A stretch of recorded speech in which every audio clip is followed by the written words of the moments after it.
Aujourd'hui, je suis de nouveau dans la Drôme, juste en dessous de Cray. On a rendez-vous avec Sarah, alias Ambre de l'Alpe, qui nous attend au sommet de la montagne. Donc on a un peu de marche et on est parti.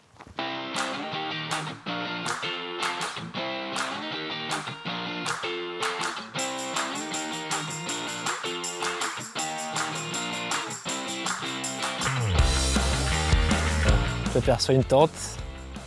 Je t'emmène le soleil. Chanter? Ouais, moi aussi. Installe-toi, bah, tu tombes bien, les pâtes ont l'air cuites. Ouais. Ah bah. Faim après la montée. Ah bah c'est bien sympa ça. Est-ce que tu peux te présenter un petit peu plus en détail? Je m'appelle Sarah, ça tu le sais déjà, je suis plus connue sous le nom d'Ambre de l'Alpe, qui est mon nom d'artiste entre guillemets. Et bah, j'ai pris ce nom-là parce qu'il me plaisait beaucoup et c'est aussi un jeu de mots avec mon vrai nom de famille. Donc je suis photographe, j'essaye de vivre de ça, j'essaye de m'en sortir avec la photo, même si c'est pas toujours simple. Je fais surtout de la photo de paysage, en tout cas c'est par là que j'ai commencé. En faisant de la rando, j'ai toujours été attirée par les montagnes et du coup c'est plus cet univers-là que j'ai eu envie d'illustrer. Et la nature m'a toujours attirée aussi. Après, maintenant, je fais aussi de la photo de portrait dans la nature. Du coup, des personnages mis en scène ou sur demande, toujours en lumière naturelle et le plus souvent en extérieur. Sinon, de temps en temps, maintenant en intérieur, mais dans des lieux qui m'inspirent. Et puis, je me suis mise aussi à la photo plus classique, entre guillemets, d'événements que les gens ont envie d'illustrer. Je trouve ça aussi important de pouvoir porter un regard sur des événements importants pour les gens.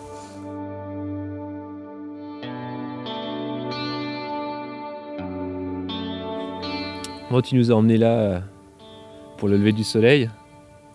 J'ai quand même l'impression que tu es assez proche de la nature. Ouais, j'essaye de l'être en tout cas. Pour moi, c'est un fil conducteur dans ce genre de vie, dans ce genre de métier, entre guillemets. Il faut vraiment qu'on ait un lien qu'il y ait un lien entre ce qu'on fait et ce qu'on vit. Donc là, pour moi, c'est vraiment ça mon moteur, quoi. Ce que je peux vivre dans la nature, être vraiment proche des lieux, des éléments, être immergé dedans, en fait. J'ai besoin de ça pour pouvoir faire des photos, déjà.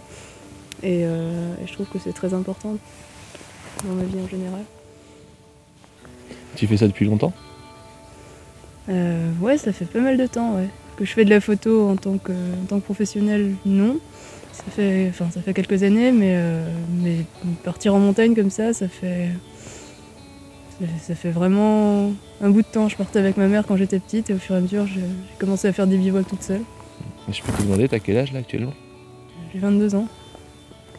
Donc en fait, t'as 22 ans et en fait, j'ai déjà l'impression que t'as découvert plein de pays différents, plein d'endroits magnifiques.